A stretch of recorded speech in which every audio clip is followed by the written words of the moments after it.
In this optimization problem, we have a fisher out in the water here, and they're 2 kilometers from shore, the closest approach to shore, and they're trying to move towards a lighthouse here.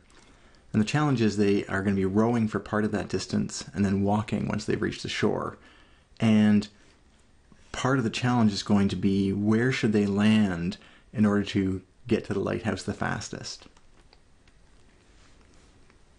They can row at a speed of 4 kilometers per hour. So here on this part of the trajectory, they can travel at 4 kilometers per hour, but they can walk faster than that, so 5 kilometers per hour. And the question is, well, how long will it take? That's the first challenge in any optimization problem, is to identify a function that we want to optimize. We want to optimize the travel time, so we need an expression for that. Let's figure out how we could do that if we define x as the distance down from the shore from the nearest approach point. So x is this length here. Okay, so what t of x is going to be made up of is the water time plus the land time.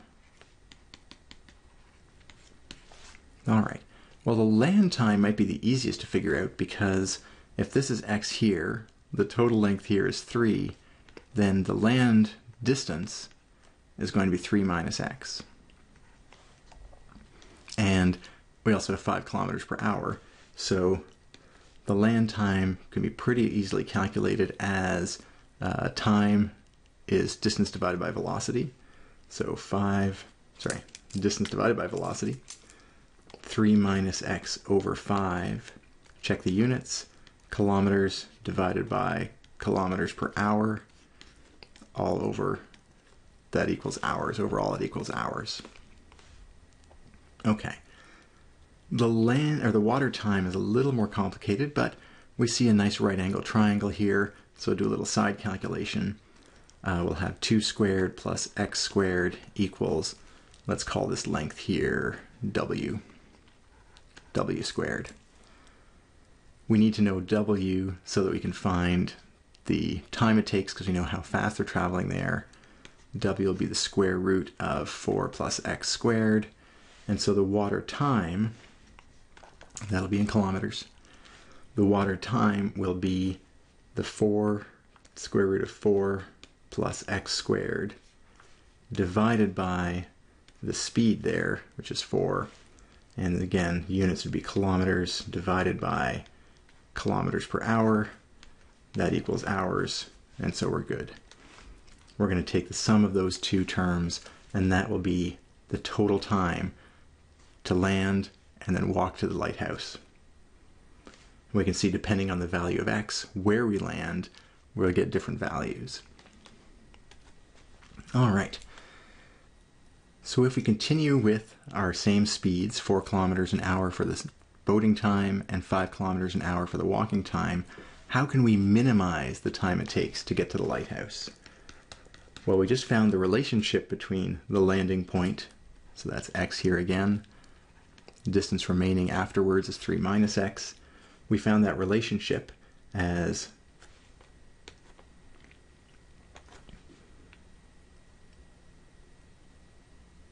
square root of 4 plus x squared all over 4 plus 3 minus x all over 5.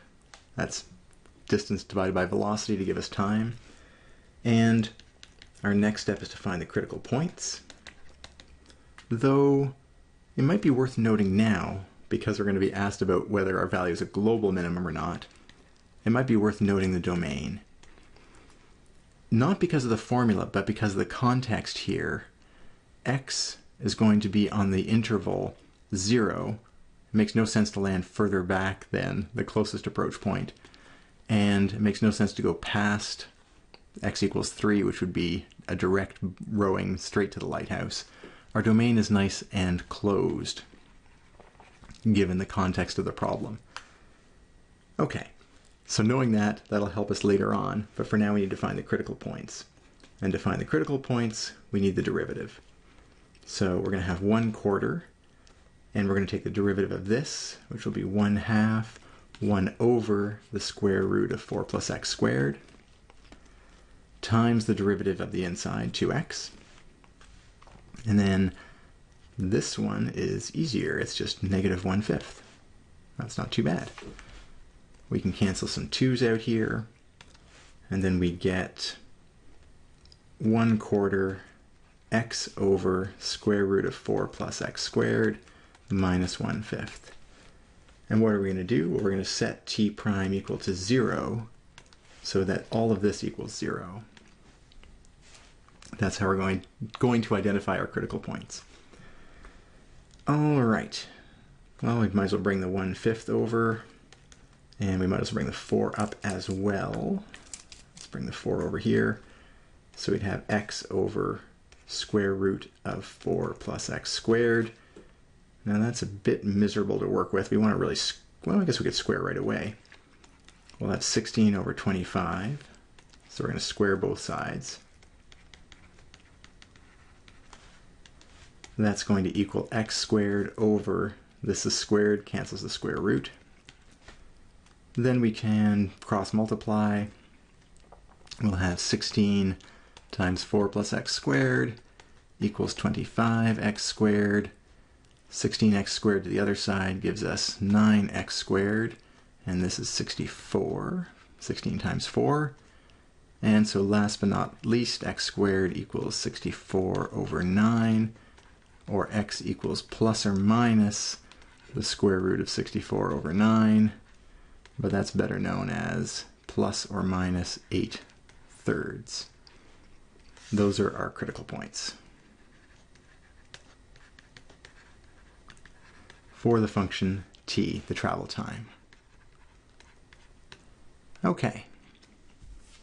Now, think back to what we just said about domain. One of the x values is back here somewhere at negative 8/3. We're going to rule that out based on the domain. That's outside the domain, and so we can ignore it. The only interesting critical point on the interval we're talking about is going to be x equals positive 8/3. All right, so we imagine that's going to be a minimum. So 8/3 is pretty close to 3. In fact, 9/3 would be 3, so it's close, very close to the lighthouse. It would make sense that this is a minimum, not a maximum, but let's just confirm that. Confirm that x equals 8/3 is a global min for the travel time. Again, because we have the closed domain,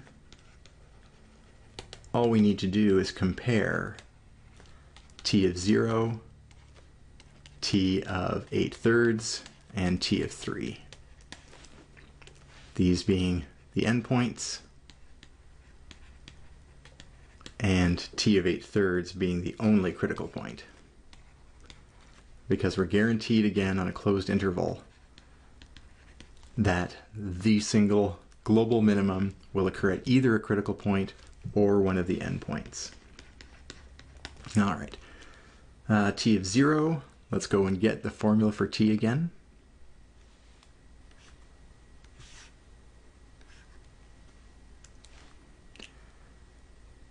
There's our formula for t. So t of 0 would be root 4 over 4 plus 3/5.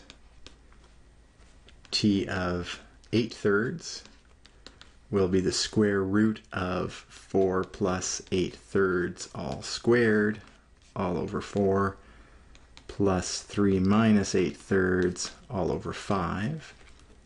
And t of 3 will be the square root of 4 plus 3 squared, all over 4, plus 3 minus 3, that is just 0. So we get our calculators out, and we compute all of these values.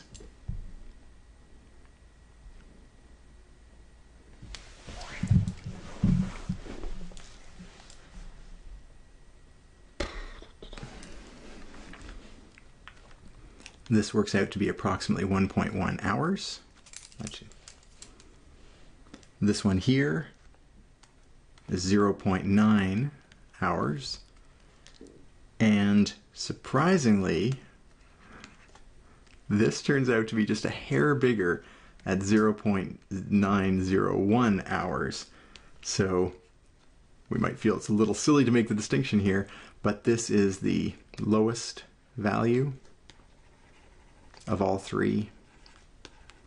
And because of our theorem about continuous functions on closed intervals, this tells us that x equals 8/3 leads to the global minimum of the travel time. And it's a travel time of just under 1 hour.